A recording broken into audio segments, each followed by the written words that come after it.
أعوذ بالله من الشيطان الرجيم. بسم الله الرحمن الرحيم.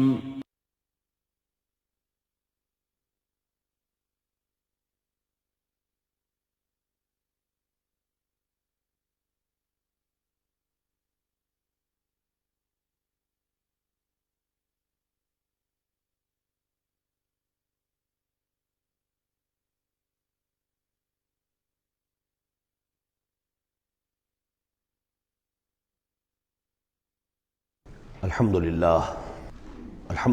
وکفیٰ والصلاة والسلام علی عبادہ الذین اصطفیٰ،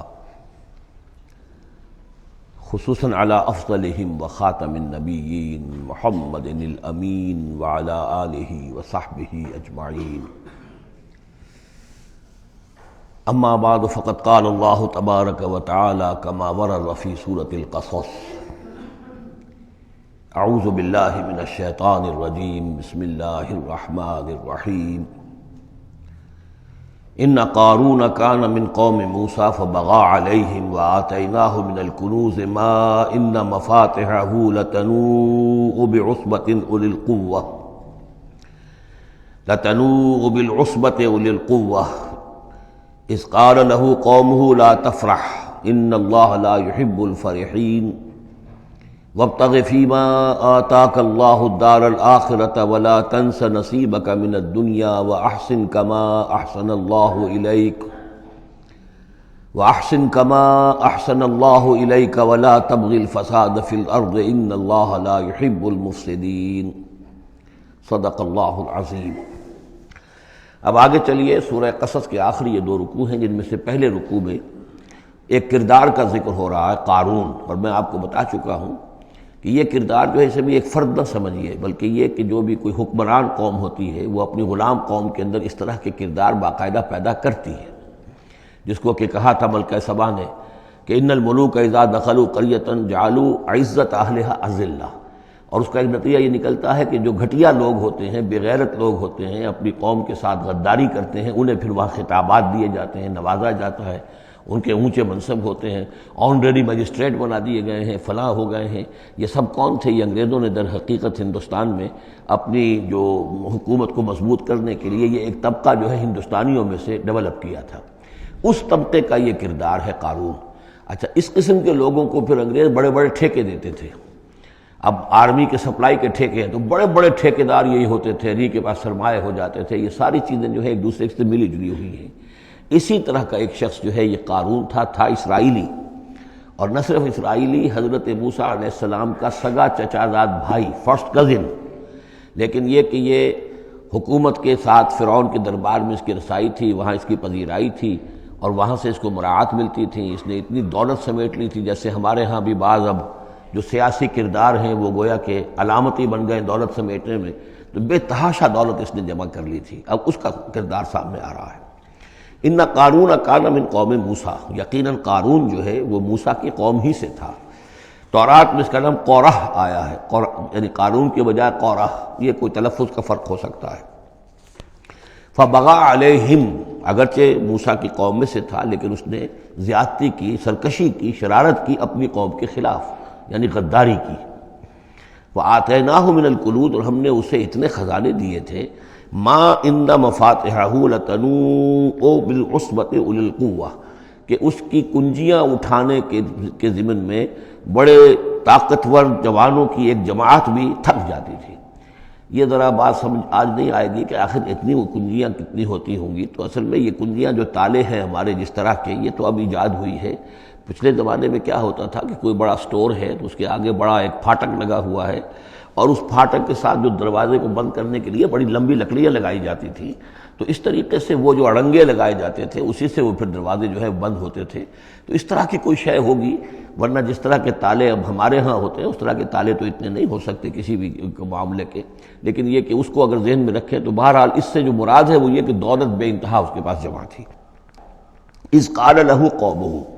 جبکہ اس سے کہا اس کی قوم نے، لوگوں نے کہا، کچھ بھلے لوگ بھی ہوں گے، جیسے ہم مکالمہ سورہ کہف میں پڑھ آئے ہیں، دو آدمیوں کا مکالمہ تھا.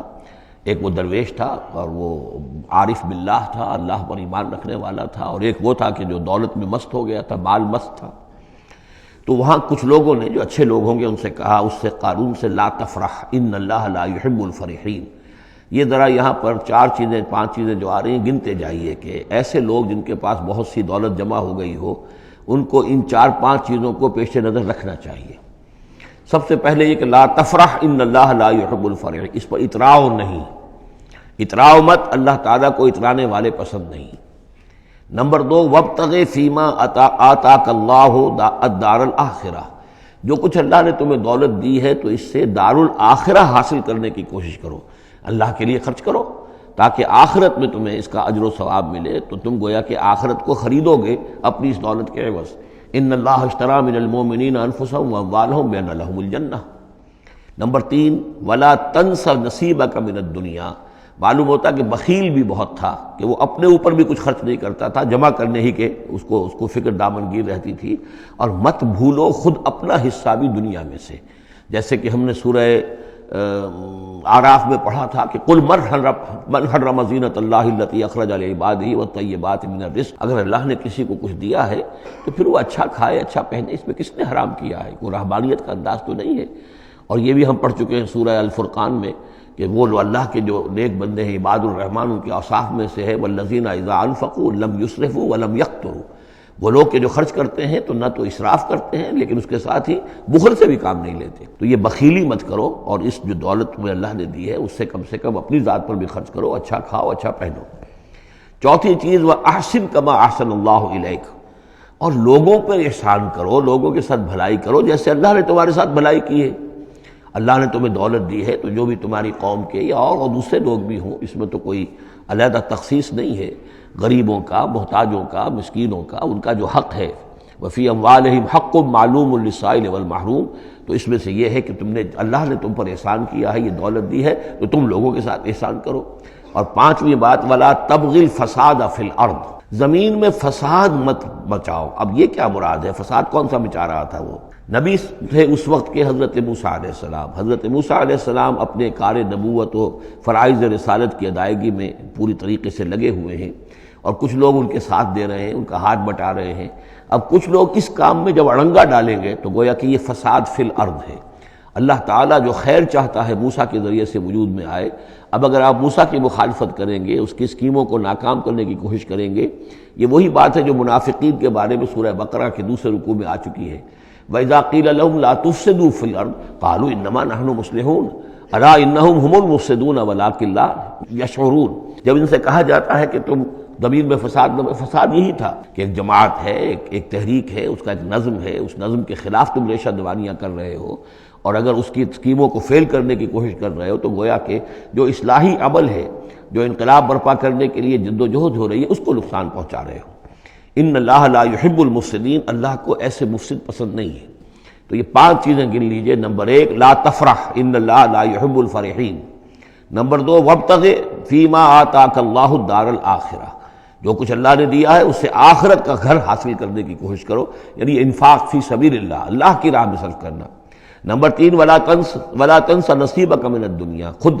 دنیا سے بھی تم بھی اپنا حصہ حاصل کرو، اچھا کھاؤ، اچھا پہنو۔ وَأَحْسِن كَمَا أَحْسَنَ اللَّهُ إِلَيْكَ، اور خلق خدا پر بھی احسان کرو جیسے کہ اللہ نے تم پر احسان کیا ہے۔ اور نمبر 5، وَلَا تَبْغِ الْفَسَادَ فِي الْأَرْضِ، دین کے لیے، اللہ کی توحید کے لیے، اللہ کے دین کے لیے جو جد و جہد ہو رہی ہے اس کو تقویت پہنچاؤ، نہ یہ کہ اس کے اندر تم خلل پیدا کرنے کی کوشش کر رہے ہو۔ اعلیٰ انما اوتیتہ علی علم عندی، اس نے کہا کہ یہ دولت جو ہے تم سمجھتے ہو مجھے اللہ نے دی ہے، یہ تو مجھے دی گئی ہے میرے علم کی بنیاد پر، میرے اندر علم ہے، فہم ہے، سمجھ ہے، میری پلاننگ ہے، اس کے نتیجے میں نے دولت کمائی ہے۔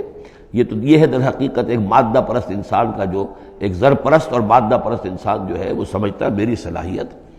میں نے بر وقت اندازہ کر لیا تھا کہ اب مارکیٹ میں اس چیز کی ڈیمانڈ پیدا ہوگی اور میں نے اس کے لیے بندوبست کیا، تو اب مجھے بارے نیارے ہو گئے ہیں، تو یہ میری ذہانت ہے، میں نے اندازہ کر لیا کہ اب یہ جو ہے اتار چڑھاؤ جو ہے بازار میں آنے والا ہے، اسی کے حساب سے میں نے کچھ خرید و فروخت کی ہے تو مجھے دولت مل گئی ہے۔ تو اوتیتہ علی علم عندی، میرے پاس علم ہے، اس کی بدولت مجھے یہ سب کچھ دیا گیا ہے، مجھے یہ ملا ہے، میں نے کمایا ہے۔ اولم یعلم، کیا وہ جانتا نہیں کہ ان اللہ قد اہلک من قبلہ من القرون، کہ اللہ تعالیٰ نے اس سے پہلے بہت سی قوموں کو ہلاک کیا، من ہوا اشد منہ قوتاً، جو اس سے کہیں بڑھ کر تھی طاقت میں بھی، وہ اکثر و جمعا، اور جن کے پاس مال و اسباب دنیاوی اور دولت کے انبار بھی ان سے زیادہ جمع تھے۔ ولا یسأل عن ذنوبہم المجرمون، اور اللہ تعالیٰ کو اس کی ضرورت پیش نہیں آئے گی کہ مجرموں سے ان کے جرم پوچھے، یعنی اللہ تعالیٰ کے پاس تو پورا حساب کتاب موجود ہے، اعمال نامے موجود ہیں، اسے کسی سے پوچھنے کی ضرورت نہیں ہوگی کہ تم کیا جرائم کر کے آئے ہو۔ تو یہ تو گویا کہ از خود اللہ کے علم میں ہے، اور اظہر من الشمس ہوگا۔ یہی بات سورہ رحمان میں آئے گی، فَيَوْمَئِذٍ لَا يُسْأَلُ عَنْ ذَنبِهِ إِنسٌ وَلَا جَانٌ، کسی بھی انسان سے اور کسی بھی جن سے پوچھنے کی ضرورت نہیں ہوگی، بلکہ یہ کہ در حقیقت ان کے تو ماتھے پر لکھا ہوا ہوگا، یعرف المجرمون بسیماہم فیؤخذ بالنواصی والاقدام، مجرم تو اپنے پیشانیوں سے پہچان لیے جائیں گے، اور یہ کہ پھر ان کو سر کے بالوں سے اور ادھر سے قدموں سے، دو طرف سے پکڑ کر، ادھر سے سر کے بال اور ادھر سے پاؤں پکڑ کر اور ٹاس کر دیا جائے گا جہنم کے اندر۔ تو قال انما اوتیتہ علی علم عندی اولم یعلم ان اللہ قد اہلک من قبلہ من القرون من هو اشد منہ قوۃ واکثر جمعا ولا یسأل عن ذنوبہم المجرمون فخرج علی قومہ فی زینتہ۔ اب ایک دن ایسا ہوا کہ وہ نکلا اپنے پورے ٹھاٹھ باٹھ کا اظہار کرتے ہوئے، خدم و حشم کو لیے ہوئے، بیش قیمت کپڑے اور خلعتیں پہنی ہوئی، اور سواری کے اوپر اپنی دولت کا بھی مظاہرہ کرتے ہوئے۔ قال الذین یریدون الحیاۃ الدنیا، تو اب جو اس معاشرے میں وہ لوگ تھے کہ جن کی نگاہوں میں، خود ان کی اپنی نگاہوں میں بھی دنیا کی زندگی کھبی ہوئی تھی، اور جو چاہتے تھے، طالب تھے دنیا ہی کے، یا لیت لنا مثل اوتی قارون، وہ انہوں نے کہا کاش کہ ہمیں بھی یہ ساری چیزیں ملیں جو قارون کو ملی ہیں، جو کچھ دیا گیا ہے، اسے جو دولت دی گئی ہے، اس کے پاس جو ثروت ہے، اور اس کو جو اللہ تعالیٰ نے اس کے اوپر نعمتوں کی بارش کی ہے، کاش ہم پر بھی ہو۔ انہ لذو حظ عظیم، یہ تو بہت ہی نصیب والا ہے، بہت خوش قسمت انسان ہے یہ قارون، کتنا اس کی جو ہے سمجھیے کہ خوش بخت انسان ہے کہ اس پر اللہ کی اتنی نظر کرم ہے اور اتنی دولت اس نے کمائی ہے۔ ظاہر بات ہے کہ دولت مندوں کی دولت نظر آتی ہے، یہ لوگوں کو پتہ نہیں ہوتا یہ کمایا انہوں نے کس طور سے ہے۔ وقال الذین اوتوا العلم، اور کہا ان لوگوں نے کہ جنہیں علم دیا گیا تھا، جو صاحب علم و فہم تھے، جنہیں معلوم تھا اصل حقیقت، فرمایا انہوں نے کہا ویلکم، تمہارے لیے خرابی ہے، ثواب اللہ خیر لمن آمن وعمل صالحا، جو شخص ایمان لائے اور نیک عمل کرے اسے جو ثواب اللہ کی طرف سے ملنے والا ہے وہ اس سے کہیں بڑھ کر ہے۔ تم حسرت کے ساتھ اس کی دولت کو دیکھ رہے ہو، اس کے ٹھاٹ باٹ کو دیکھ رہے ہو، اس کی شان و شوکت کو دیکھ رہے ہو، اور تمہیں حسرت کا احساس ہو رہا ہے، اگر تم واقعتاً ایمان اور عمل صالح کی شرائط پوری کرو تو جو کچھ اللہ تعالیٰ تمہیں دے گا خود اس دنیا میں بھی، سورہ نور میں ہم پڑھ چکے ہیں، لَيَسْتَخْلِفَنَّهُمْ فِي الْأَرْضِ، حکومت ان کو دے گا، خلافت ان کی قائم کرے گا جو ایمان اور عمل صالح کا حق ادا کر دے۔ پھر آخرت میں جو ثواب ملنا ہے ظاہر بات ہے کہ اس کا تو کوئی تصور بھی تم نہیں کر سکتے۔ وَلَا يُلَقَّاهَا إِلَّا الصَّابِرُونَ، لیکن وہ جو صبر ہے، وہ جو اجر و ثواب ہے آخرت کا، وہ انہی لوگوں کو حاصل ہو سکے گا کہ جو صبر کرنے والے ہوں۔ اس دنیا میں وہ جیسے بھی ہو، ضروریات پوری ہو جائیں، بس اس سے زیادہ کی ہوس نہ رکھیں، ایسا نہ ہو کہ کسی کے سامنے ہاتھ پھیلانا پڑے۔ حضور کی حدیث ہے ما قل و کفا خیر مما کثر والہا، کم ہو چیز لیکن کفایت کر جائے، ضرورت پوری ہو گئی، وہ اس سے کہیں بہتر ہے کہ زیادہ ہو، بہتات ہو، دولت بہت ہے اور وہ اللہ سے غافل کر دے، اس لیے کہ جب بہتات ہوگی تو انسان پر غفلت طاری ہو جائے گی۔ جب ایسا ہو کہ آج کے کھانے کا تو ہے، کل کے لیے اللہ پر توکل ہے تو اللہ یاد رہے گا، پھر انسان اللہ کو بھولے گا نہیں۔ تو ما قل و کفا خیر مما کثر والہا ولا یلقاها الا الصابرون فخسفنا به وبداره الارض، تو ہم نے اسے یعنی قارون کو اور اس کے محل کو ہم نے دھسا دیا زمین میں، اللہ تعالیٰ کی طرف سے عذاب خسف کا آیا اس پر۔ فما كان له من فئة ينصرونه، تو اس کے نہ تو کوئی ایسا لاؤ لشکر رہا کہ جو اس کی مدد کرتا من دون اللہ، اللہ کے مقابلے میں، وما كان من المنتصرین، نہ خود وہ اس قابل تھا کہ کوئی انتقام لے سکتا اللہ سے، معاذ اللہ۔ وَأَصْبَحَ الَّذِينَ تَمَنَّوْا مَكَانَهُ، اب وہ لوگ کہ جو تمنا جنہوں نے کی تھی بالامس، جو گزشتہ شام، اب جس رات کو وہ خسف ہوا ہے، اگلے روز جو دھوم مچی کہ وہ تو قارون کا محل جو زمین میں دھس گیا، اس کے سارے خزانے بھی گئے، وہ خود بھی گیا زمین کے اندر، تو اب جو وہاں پر شور ہوا ہوگا تو وہی لوگ جو پچھلی شام کو تو یہ کہہ رہے تھے کاش ہمیں بھی وہی کچھ ملے جو کچھ قارون کو دیا گیا ہے، یہ تو بڑا خوش قسمت انسان ہے۔ وَأَصْبَحَ الَّذِينَ تَمَنَّوْا مَكَانَهُ، جنہوں نے یہ چاہا تھا کہ وہی مقام و مرتبہ اور وہی چیزیں انہیں بھی مل جائیں، بالامس سے پچھلی دن، یقولون وہ یہ کہنے لگے، یہ بھائی کأن اللہ یبسط الرزق لمن یشاء من عبادہ ویقدر، کہ بھئی یہ تو اللہ تعالیٰ کی طرف سے ہے کہ وہ جس کے لیے چاہتا ہے رزق شادہ کر دیتا ہے اپنے بندوں میں سے، اور جس کے لیے چاہتا ہے تنگ کر دیتا ہے یا ناپ تول کر دینا شروع کر دیتا ہے۔ لولا ان من اللہ علینا، اگر اللہ تعالیٰ نے ہم پر احسان نہ فرمایا ہوتا، لخسف بنا، تو ہم بھی اسی طریقے سے خسف کر دیے گئے ہوتے۔ یعنی ہم تو کہہ رہے تھے کہ ہم بھی اس جیسے ہو جائیں، ہمیں بھی اس کی سی دولت مل جائے، لیکن اس کی دولت کا جو انجام آج ہماری نگاہوں کے سامنے آیا ہے، لولا ان من اللہ، اگر اللہ تعالیٰ نے ہم پر یہ احسان نہ کیا ہوتا کہ ہمارے پاس وہ دولت نہیں تھی، لخسف بنا، تو ہم کو بھی اسی طریقے سے زمین میں دھنسا دیا گیا ہوتا۔ وَكَأَنَّهُ لَا يُفْلِحُ الْكَافِرُونَ، خرابی، لیکن یہ جان لو کہ کافر لوگ فلاح نہیں پائیں گے، بڑی خرابی ہے، بڑی ہلاکت ہے، اور کافر لوگ جو ہے وہ فلاح نہیں پائیں گے۔ تو یہ کردار ہے قارون کا۔ اب اس صورت کے آخری آیات ہیں، اور میں چونکہ اب ابتدا میں جس قدر اہتمام کے ساتھ یہ جوڑوں کا تعلق بیان کر رہا تھا، چونکہ میں نے محسوس کیا کہ رفتار تیز ہونی چاہیے، اس میں کچھ کمی کر دی ہے۔ اب یہاں بھی نوٹ کر لیجئے گا کہ یہی سورۃ القصص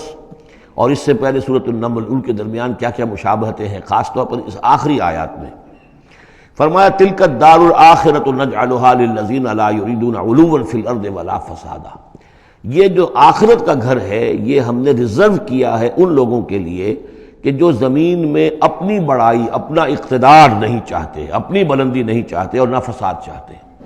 وہ اللہ کے دین کی سربلندی کے لیے محنت کر رہے ہیں، اس کے نتیجے میں ہو سکتا ہے کہ اللہ تعالیٰ انہی کو ذمہ داری دے دے حکومت کی، لیکن وہ طالب نہیں ہے حکومت کے، وہ اپنی سربلندی کے طالب نہیں ہے۔ اس سے زمین و آسمان کا فرق ہے کہ ایک ہے کہ آپ کسی نظریے کے لیے کام کر رہے ہیں، اب نظریے میں اگر آپ کی جد و جہد ہے، انقلاب میں آپ کامیاب ہو گئے تو ظاہر بات ہے کہ پھر انقلاب کے بعد ذمہ داری سنبھالنی پڑے گی۔ محمد رسول اللہ صلی اللہ علیہ وسلم ہی کو مدینے کی اس چھوٹی سی شہری ریاست جو وجود میں آئی تھی، آخر اس کی ذمہ داری سنبھالنی پڑی،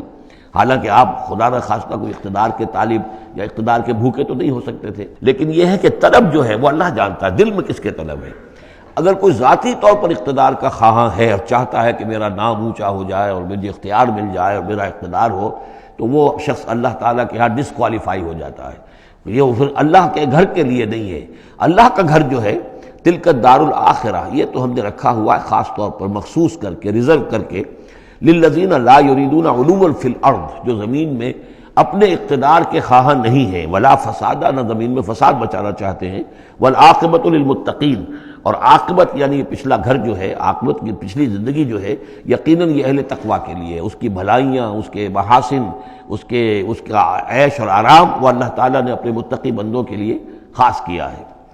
من جاء بالحسنۃ فلہ خیر منہا، یہ آیت میں آئی ہے سورہ نمل کے بھی آخری حصے میں، جو کوئی شخص کوئی نیکی لے کر آئے گا تو اسے بدلہ ملے گا اس سے بہتر۔ ومن جاء بالسیئۃ، اور جو کوئی بدی لے کر آئے گا فلا یجزی الذین عملوا السیئات الا ما كانوا یعملون، تو وہ لوگ کہ جو ان برائیوں کا ارتکاب کر رہے ہیں انہیں بدلہ نہیں دیا جائے گا مگر وہی جو کچھ کہ وہ کر کے لائے۔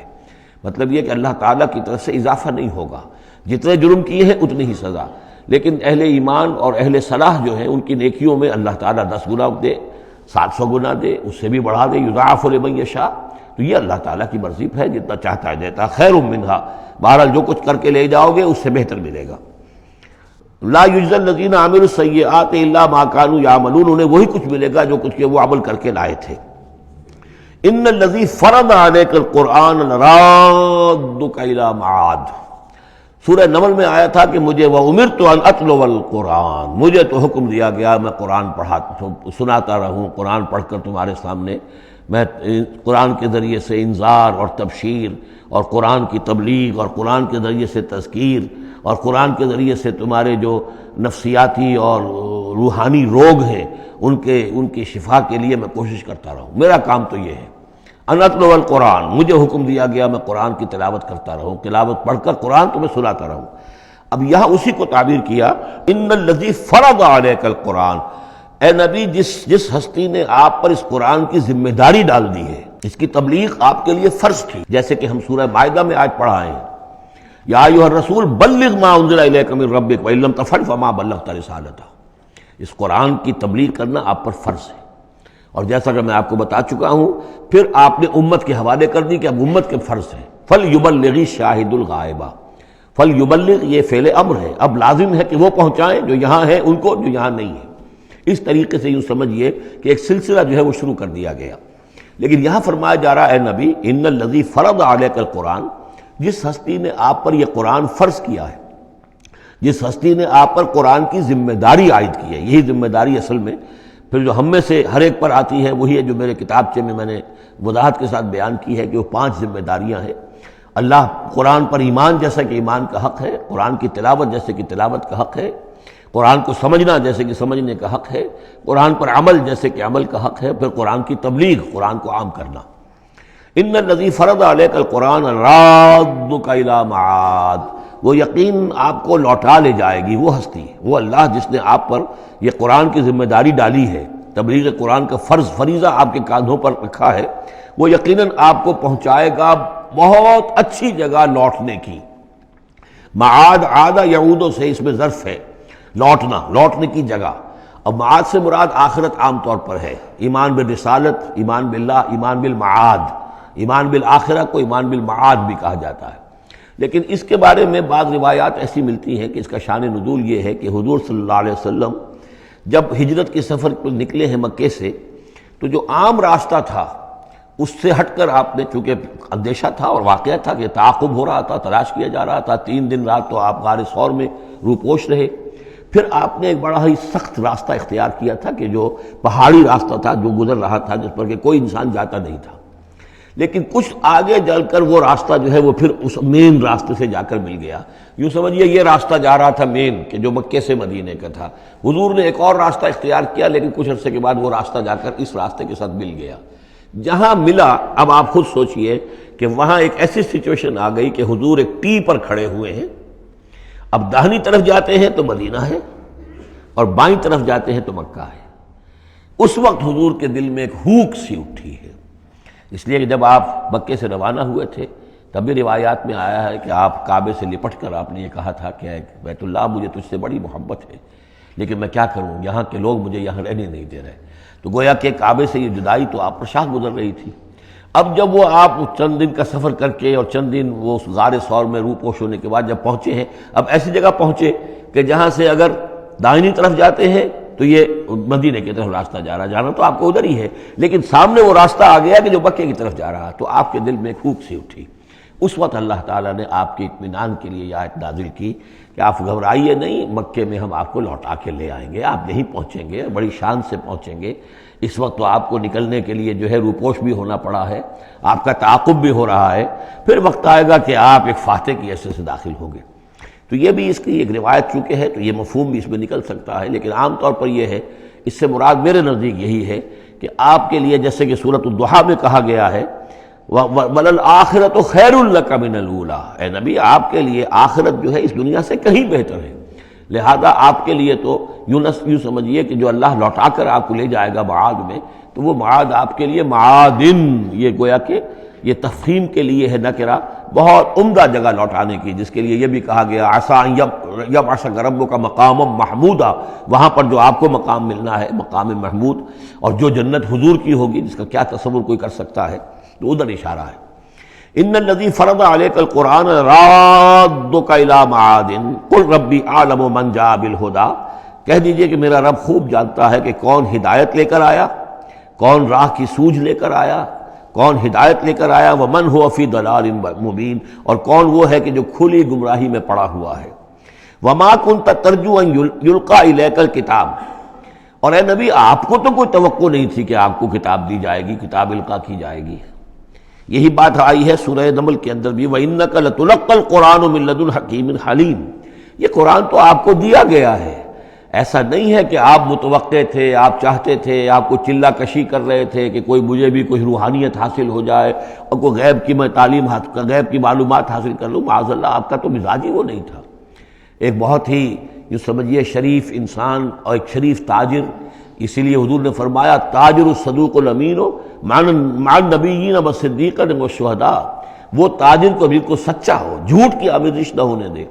اور امین ہو، امانت دار ہو، اس کا رتبہ جو ہے وہ تو انبیاء اور صدیقین اور شہداء کے ساتھ ہے، اس جماعت میں شریک ہوگا وہ۔ تو حضور کی زندگی وہ تھی، لہذا یہاں فرمایا ہے کہ وما کنت ترجو، آپ تو کوئی امیدوار نہیں تھے، نہ آپ کو یہ توقع تھی کہ آپ پر یہ کتاب اتاری جائے گی، الا رحمۃ من ربک، یہ تو اللہ کی رحمت ہوئی ہے، اس کی مہربانی ہے کہ آپ کو اس نے چنا ہے، پسند کیا ہے، اور آپ کو اللہ تعالیٰ نے یہ کتاب عطا فرمائی۔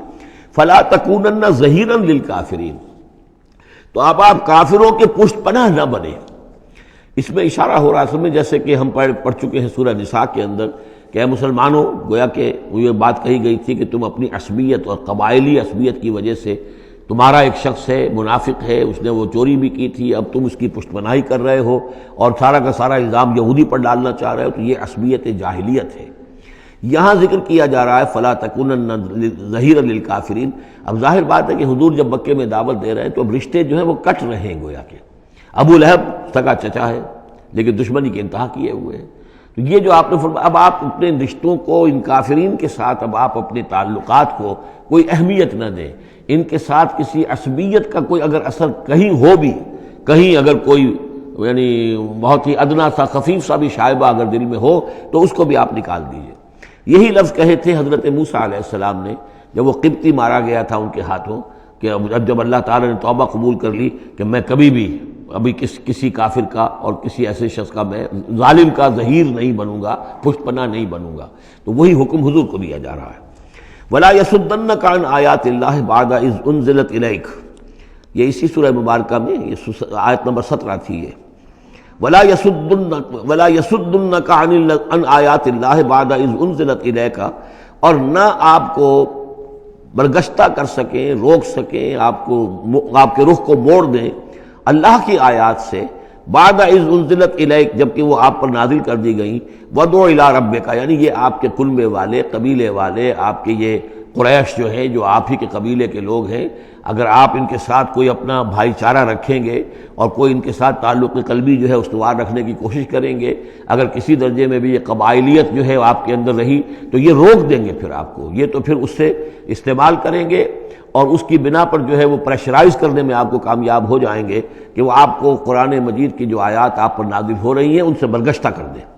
وَلَا يَصُدُّنَّكَ، اور نہ کرنے پائیں آپ کو برگشتہ اللہ کی آیات سے، بعد اذ انزلت الیک، اس کے بعد کہ وہ آپ پر نازل کر دی گئی ہیں، وَدْعُ إِلَىٰ رَبِّكَ، اور اپنے رب کی طرف دعوت دیتے رہیے، وَلَا تَكُونَنَّ مِنَ الْمُشْرِكِينَ، اور دیکھیے شرک سب سے گھناؤنا جرم ہے تو اس کا کوئی شائبہ بھی اپنے قریب مت آنے دیجیے۔ وَلَا تَدْعُ مَعَ اللَّهِ إِلَٰهًا آخر، جیسا کہ میں نے بار بار عرض کیا ہے،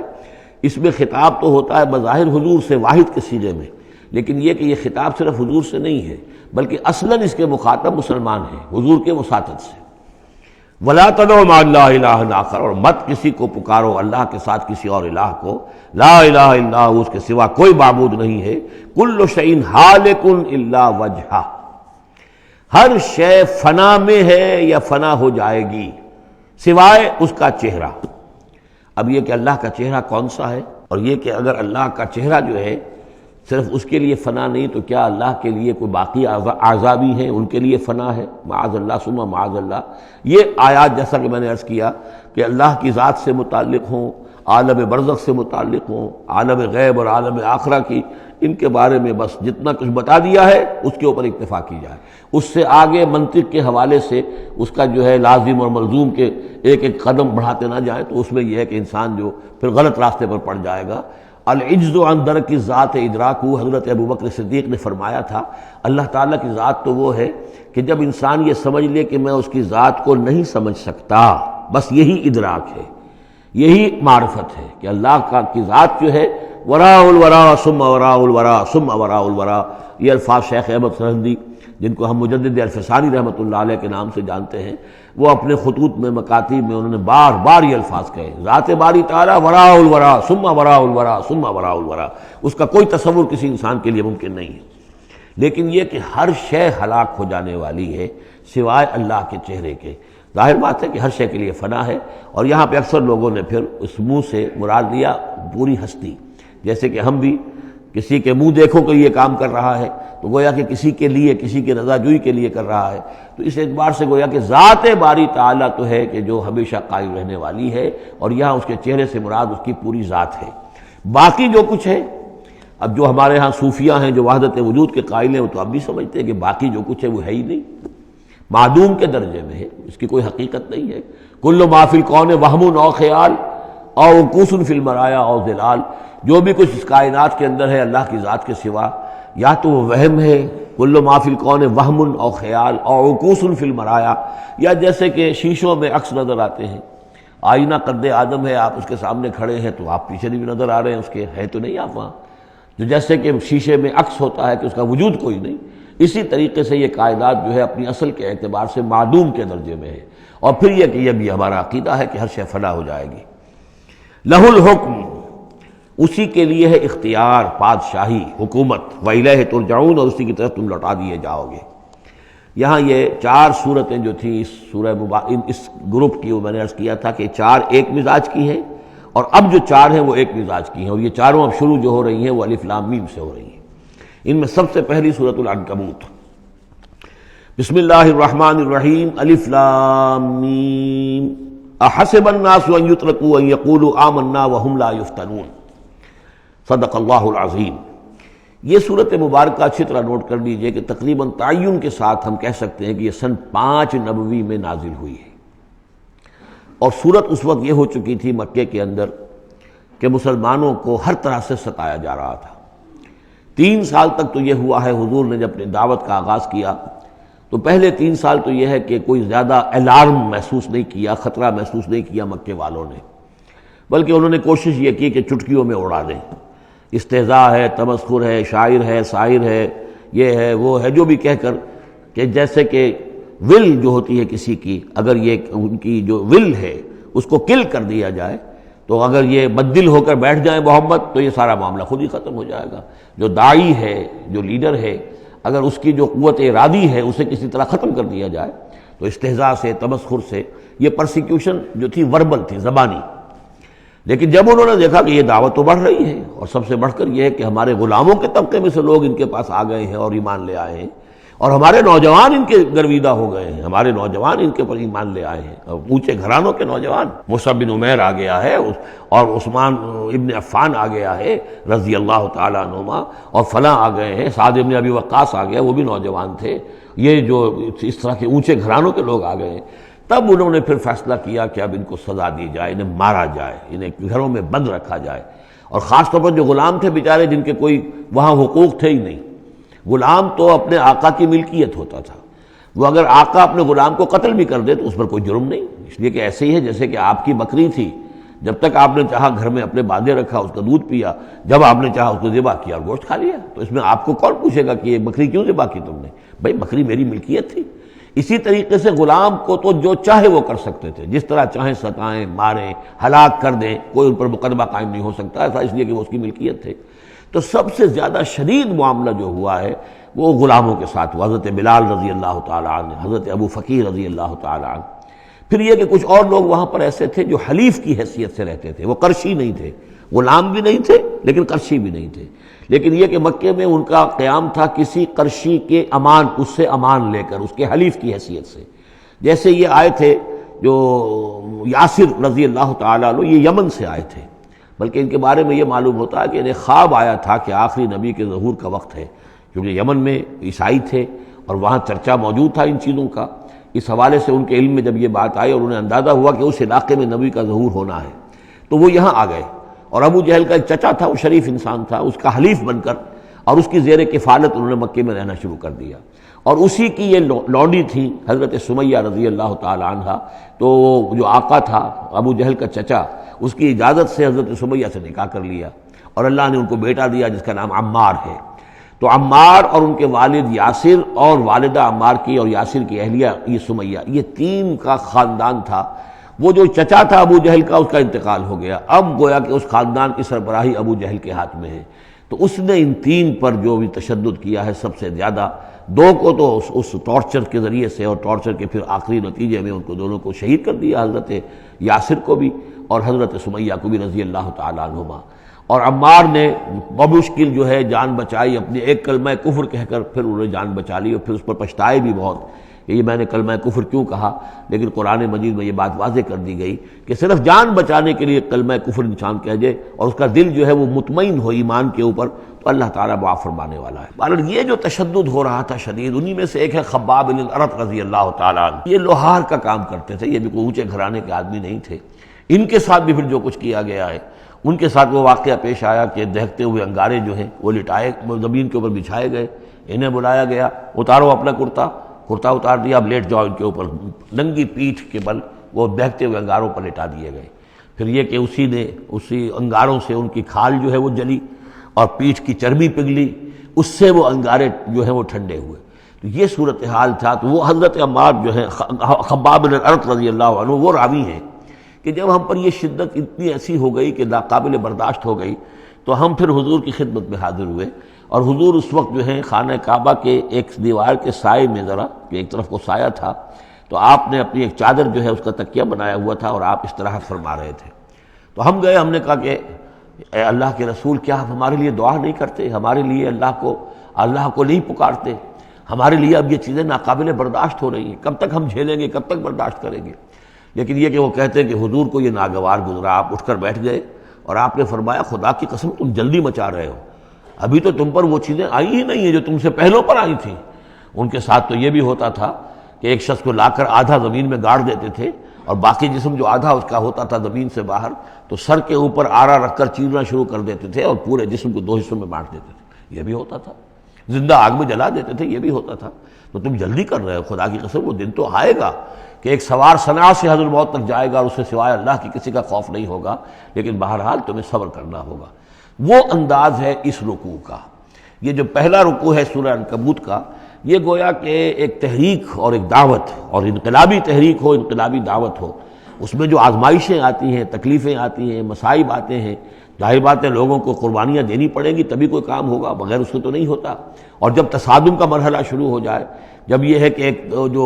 معاشرہ جو ہے جس کے اندر کہ وہ کام کر رہے ہیں وہ محسوس کریں کہ یہ ہمارے لیے خطرہ بن گئے ہیں، وہ پرسیکیوٹ کریں اور انہیں ستائیں، تو پھر اس وقت جو مسائل ہوں گے ذہنوں کے اندر ان کا حل ہے اس میں۔ اور یہ اس اعتبار سے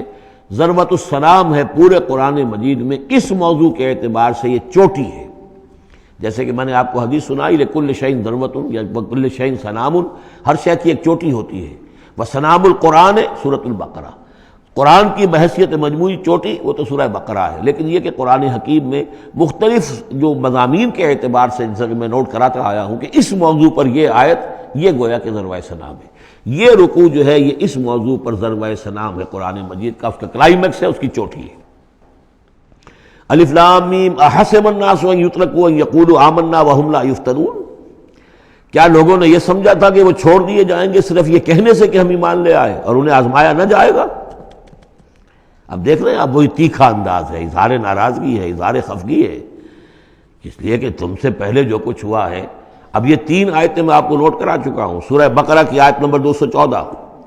ام حسبتم ان تدخلوا الجنة ولما يأتكم مثل الذين خلوا من قبلكم مستهم البأساء والضراء وزلزلوا حتى يقول الرسول والذين آمنوا معه متى نصر الله ألا إن نصر الله قريب۔ یہ آیت ہم پڑھ چکے ہیں۔ اسی کی ہم مضمون آیت جو ہے سورہ آل عمران میں آئی ہے، آیت نمبر 142۔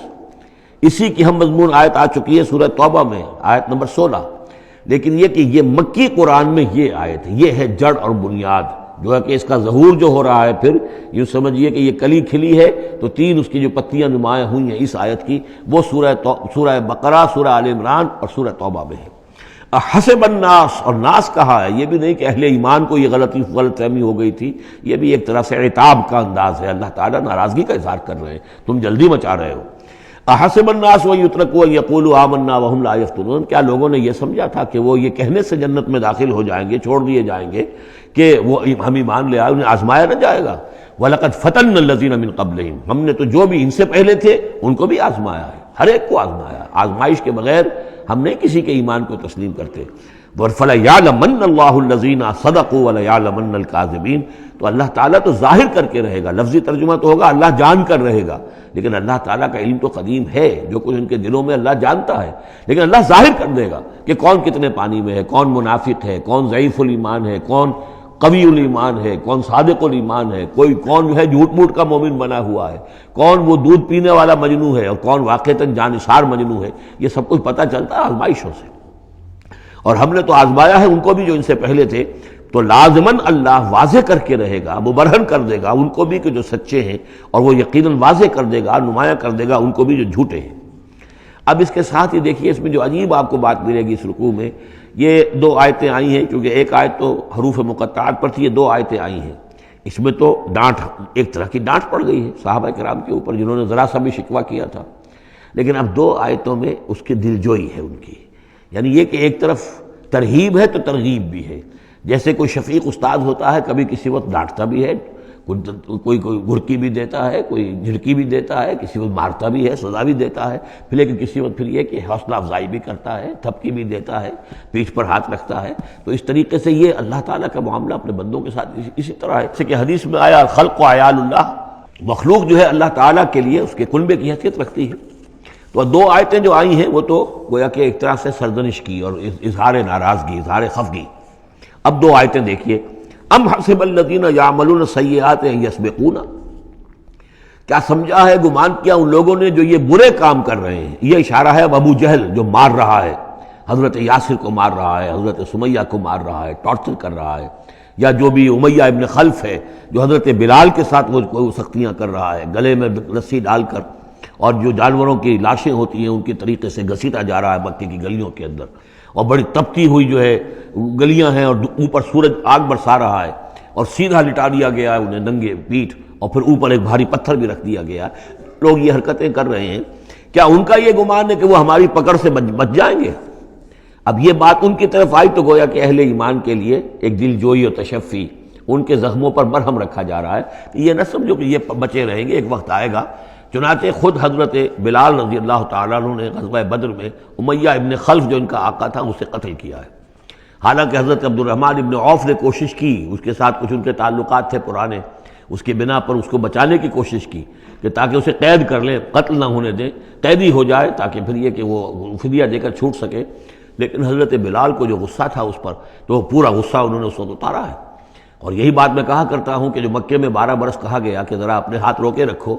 تو نالا ہے بلبل شوریدہ تیرا خام ابھی، اپنے سینے میں اسے اور ذرا تھام ابھی، ایک وقت آئے گا کہ تمہارے ہاتھ کھول دیے جائیں گے، اور وہ ہم سورہ حج میں پڑھ چکے ہیں، اذن للذین یقاتلون بانہم ظلموا، اب تک تمہارے ہاتھ ہم نے باندھے رکھے ہوئے تھے اور اب تمہارے ہاتھ کھولے جا رہے ہیں۔ ام حسب الذین یعملون السیئات ان یسبقونا ساء ما یحکمون، کیا یہ سمجھتے ہیں ابو جہل اور یہ امیہ ابن خلف اور اسی کے قبیل کے اور لوگ کہ جو یہ حرکتیں کر رہے ہیں ہم نے انہیں چھوٹ دی ہوئی ہے، اس وقت ہمارے ان اہل ایمان بندوں پر جو چاہیں یہ کر لیں، ہمیں کچھ دیر کے لیے ہم نے ان کو آزادی دے رکھی ہے، لیکن بالآخر پکڑیں گے انہیں تو ان بطش ربک لشدید، وہ پکڑ بھی بڑی سخت ہوگی۔ دوسری آیت جو ہے مزید ان کی دلجوئی کے لیے، من کان یرجو لقاء اللہ فإن اجل اللہ لآت، جو کوئی بھی اللہ سے ملاقات کا امیدوار ہے اسے یقین رکھنا چاہیے کہ اللہ کی ملاقات کا وہ معین وقت آ کر رہے گا۔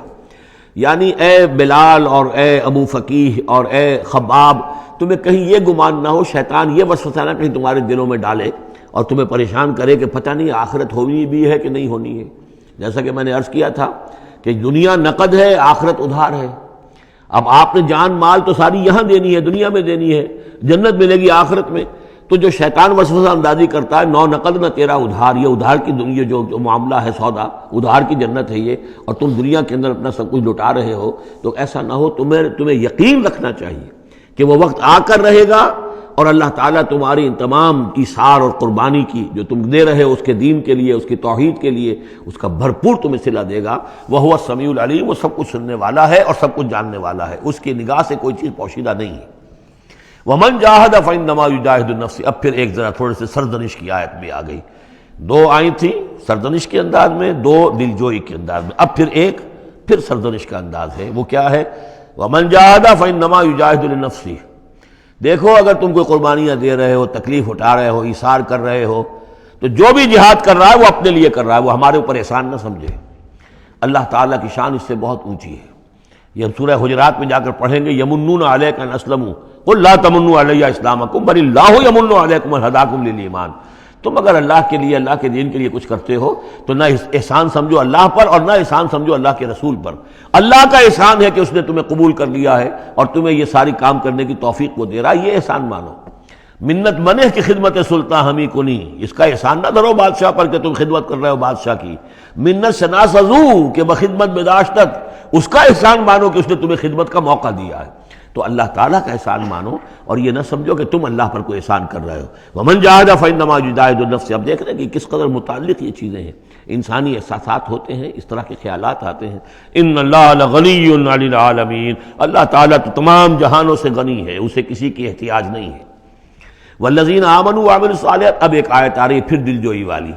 اور جو لوگ ایمان لائے اور جو لوگ نیک عمل کریں گے، ایمان کے تقاضے پورے کریں گے، ثابت قدم رہیں گے، ان مصیبتوں کو جھیلیں گے، لَنُكَفِّرَنَّ عَنْهُمْ سَيِّئَاتِهِمْ، ہم لازماً دور کر دیں گے ان سے ان کی برائیوں کو. ان کے نامہ اعمال کے اوپر اگر کوئی دھبے ہوئے بھی، کوئی چھینٹی ہوئی بھی تو ہم انہیں ہٹا دیں گے. اور وَلَنَجْزِيَنَّهُمْ أَحْسَنَ الَّذِي كَانُوا يَعْمَلُونَ، اور ہم لازماً بدلہ دیں گے. اس رکوع میں آپ دیکھ رہے ہیں کہ یہ جو لام مفتوح شروع میں اور پھر نون مشدد جو ہے وہ کس قدر تکرار کے ساتھ آ رہا ہے. فَلَيَعْلَمَنَّ اللَّهُ الَّذِينَ صَدَقُوا وَلَيَعْلَمَنَّ الْكَاذِبِينَ. آیت نمبر 3 کے اندر بھی 2 مرتبہ وہ صیغہ آیا. اب یہاں جو آیا لَنُكَفِّرَنَّ عَنْهُمْ سَيِّئَاتِهِمْ، ہم لازماً ان سے ان کی برائیوں کو دور کر دیں گے. وَلَنَجْزِيَنَّهُمْ أَحْسَنَ الَّذِي كَانُوا يَعْمَلُونَ، اور یقیناً بدلہ دیں گے انہیں بہت عمدہ ان کے اعمال کا. وَوَصَّيْنَا الْإِنسَانَ بِوَالِدَيْهِ، اب ایک مسئلہ اور تھا عملی. جو لوگ ایمان لائے تھے نوجوان تھے، جو ان میں سے نوجوان تھے، اب ان کے لیے مسئلہ یہ ہو گیا کہ والدین کہہ رہے ہیں ہمارے حقوق ہیں تمہارے اوپر، ہم نے تمہیں پالا پوسا ہے، لہذا ہمارا حکم مانو. ہم کہتے ہیں کہ محمد سے تم اپنا تعلق توڑ لو، چھوڑو اس کو، دین کو، کیوں اس میں لگے ہوئے ہو؟ آخر تم ہماری اولاد ہو، ہم نے تمہیں پالا. خاص طور پہ ماں، حضرت سعد بن ابی وقاص کی والدہ، والد تو فوت ہو چکے تھے لیکن والدہ جو ہے اس نے بڑے ناز و نام میں پالا تھا. اب اس کے بعد اس نے جو ہے مرن برت رکھ لیا اس عورت نے، ماں جو تھی حضرت سعد بن ابی وقاص کی. اگر سعد اپنے باپ کے دین میں واپس نہیں آتا تو میں اپنے آپ کو ہلاک کر دوں گی، مر جاؤں گی، نہ کچھ کھاؤں گی نہ پیوں گی. اب دیکھیے اس نوجوان سلیم الفطرت نوجوان جو ایمان لایا ہے محمد صلی اللہ علیہ وسلم، بہرحال وہ ایک شریف انسان ہے، نوجوان ہے، ماں کی یہ حالت دیکھ رہا ہے تو کتنے بڑے امتحان سے دوچار ہو گیا. تو مسئلہ پیدا ہوا کہ ان معاملات میں کیا کیا جائے. ایک والدین کے جو احسانات ہیں وہ اپنی جگہ ہیں، والدین کے ساتھ حسن سلوک خود قرآن مجید میں 4 جگہ میں نوٹ کرا آیا ہوں. اللہ کے حق کے فوراً بعد والدین کا حق ہے. تو اب عملی سوال یہ ہے کہ جہاں یہ دونوں حق ٹکرا جائیں، والدین جو ہے شرک کا حکم دے رہے ہو، والدین دین کے خلاف حکم دے رہے ہو، تو کیا کریں؟ فرمایا وَوَصَّيْنَا الْإِنسَانَ بِوَالِدَيْهِ، ہم نے وصیت کی ہے انسان کو اس کے والدین کے بارے میں، حسن سلوک کی وصیت ہم نے کی ہے، بار بار کی ہے. وَإِن جَاهَدَاكَ لِتُشْرِكَ بِمَا لَيْسَ لَكَ بِهِ عِلْمٌ، لیکن اگر وہ تم پر دباؤ ڈالیں، تم سے جہاد کریں. اب دیکھیے جہاد کا لفظ یہاں مشرک والدین کے لیے آ رہا ہے. جہاد جد و جہد کرنا، کوشش کرنا، دباؤ ڈالنا. وَإِن جَاهَدَاكَ لِتُشْرِكَ بِمَا لَيْسَ لَكَ بِهِ عِلْمٌ، کہ میرے ساتھ تم شریک کرو اور شرک کرو میرے ساتھ اور شریک ٹھہراؤ ایسی چیزوں کو جس کے لیے تمہارے پاس کوئی علم نہیں. فَلَا تُطِعْهُمَا، تو ان کا کہنا نہ مانو. گویا کہ یہاں وہ اپنی لمٹ سے ایکسیڈ کر رہے ہیں. اب والدین کے حقوق ہیں لیکن اللہ کے حقوق کے بعد، اللہ کے حقوق سے پہلے نہیں. اللہ کا حق فائت ہے، لہذا اس معاملے میں اللہ کا دین ہے، اللہ کا حکم وہ مقدم رہے گا، والدین کا حکم دوسرے نمبر پر ہوگا.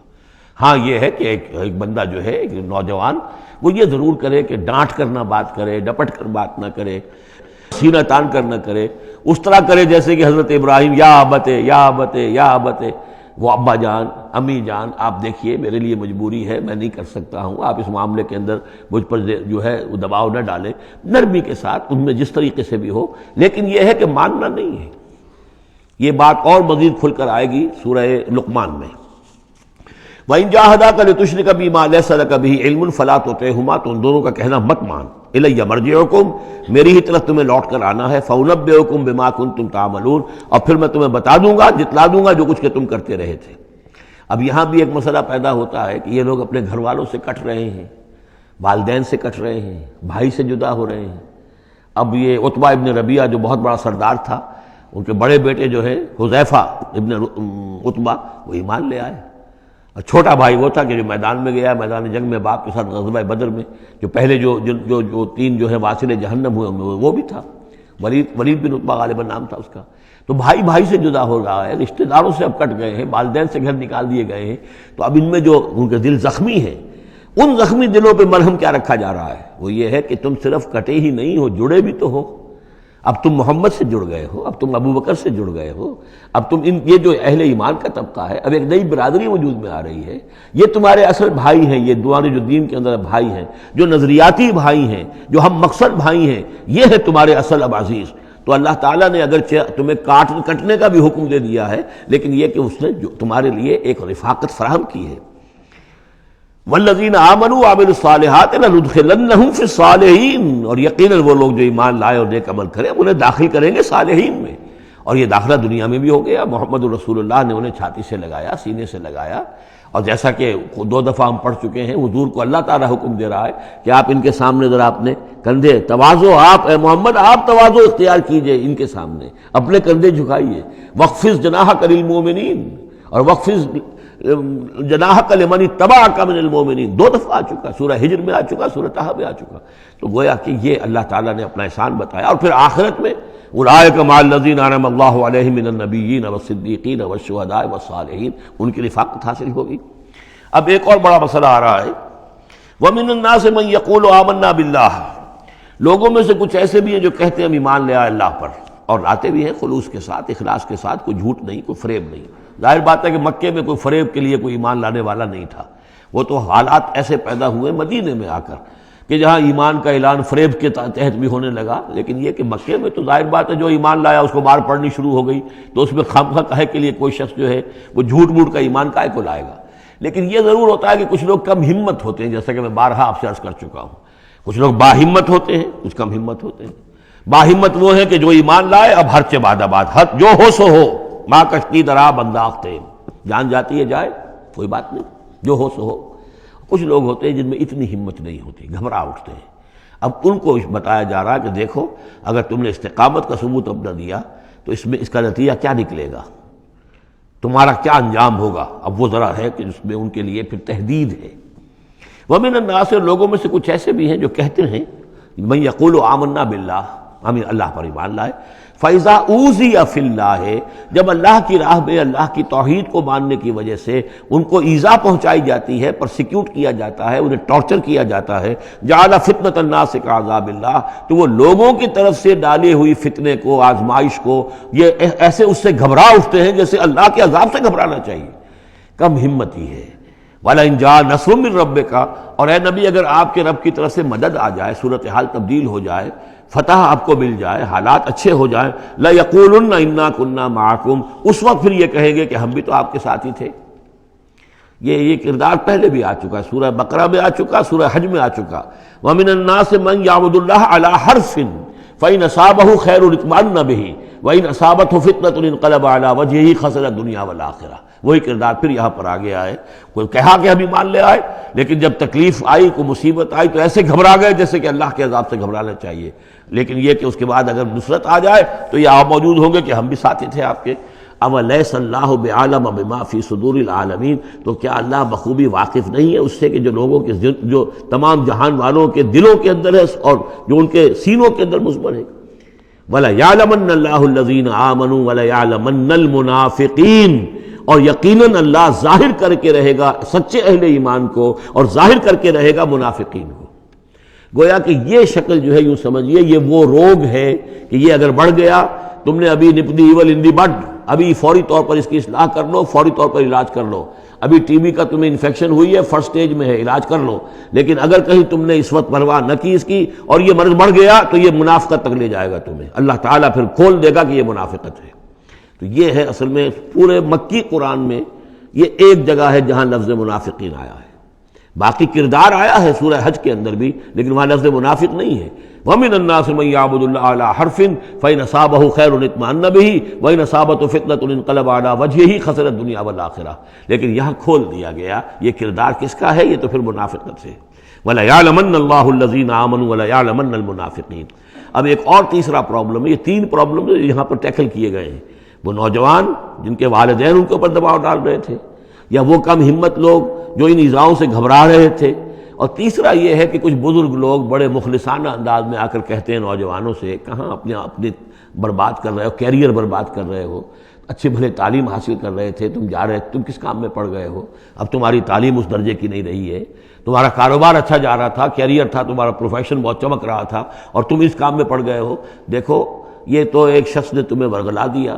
دیکھو ہمارے راستے پر چلو، راستہ صحیح یہی ہے. ہم آخر بوڑھے لوگ ہیں، ہمارا تجربہ ہے، ہم نے اپنے بال دھوپ میں سفید نہیں کیے ہیں. ہم تمہیں اپنے تجربے کی وجہ سے کہہ رہے ہیں کہ ہمارے راستے ہی پر چلتے رہو اور کوئی اس کے اندر نقصان نہیں ہوگا، کوئی اللہ کے ہاں پکڑ نہیں ہوگی. اور اچھا اگر اللہ کے ہاں پکڑ ہوئی تو تمہاری طرف سے ہم جواب دہ ہیں، تمہارے گناہوں کا بوجھ ہم اٹھا لیں گے. اب یہ گویا کہ نہایت ناصحانہ انداز، مخلصانہ انداز، بزرگانہ انداز اس میں یہ بات کہی جاتی تھی. اب اس میں کیا کریں، اس کا جواب دیا گیا. وقال الذین کفروا للذین آمنوا اتبعوا سبیلنا، اور کہتے ہیں یہ کافر ان سے کہ جو ایمان لے آئے، ہمارے ہی راستے کی پیروی کرو، چلے آؤ انہی راستوں پر. ولنحمل خطایاکم، ہم اٹھا لیں گے تمہاری خطاؤں کو، یعنی تمہاری خطاؤں کا بوجھ، تمہارے گناہوں کی سزا ہم بھگت لیں گے. وما ہم بحاملین من خطایاہم من شیء، اور نہیں ہیں وہ ان کی خطاؤں میں سے اٹھانے والے کچھ بھی. انہم لکاذبون، وہ جھوٹ بول رہے ہیں. ولا يحملن اثقالهم واثقالا مع اثقالهم، البتہ وہ اٹھائیں گے لازماً. پھر دیکھیے وہ ليعلمن الله الذين آمنوا ولا يعلمن المنافقین، اور یہاں پھر وہ لفظ آیا ولا يحملن اثقالهم، وہ لازماً اٹھائیں گے اپنے بوجھ بھی، اور جو گمراہ کرنے کی کوشش کر رہے ہیں اس کی وجہ سے اپنے بوجھوں میں اضافہ کر رہے ہیں، وہ مزید بوجھ ہوں گے. لیکن اے نوجوانوں، اگر تم نے ان کی بات مان لی تو تمہارے بوجھ جو ہے وہ نہیں رہ سکیں گے، وہ تمہیں کو اٹھانے پڑیں گے. ولا يسألن يوم القيامة عما كانوا يفترون، اور ان سے لازماً باس پرس ہوگی قیامت کے دن جو افطرا وہ کرتے رہے تھے، جو جھوٹ انہیں گھڑا تھا کہ ہم تمہارے بوجھ اٹھا لیں گے، جبکہ لا تزر وازرۃ وزر اخری، قیامت میں کوئی نہیں ہے جان جو کسی دوسرے کا بوجھ اٹھا لے. یہ 13 آیات، بلکہ یہ کہ اگر حروف مقطعات نکال دے تو 12 آیات، یہ میں سمجھتا ہوں کہ کسی بھی انقلابی اسلامی تحریک کے کارکن کے لیے یہ حرز جان بننے والی آیات ہیں کہ یہ معلوم ہے کہ اس کے ذہن میں، اس کے شعور میں پیوست ہو جائیں، جیسے کہ پتھر پر کھود دیا جائے اس طرح نقش ہو جائیں. بارک اللہ لی و لکم فی القرآن العظیم ونفعنی وإیاکم بالآیات والذکر الحکیم.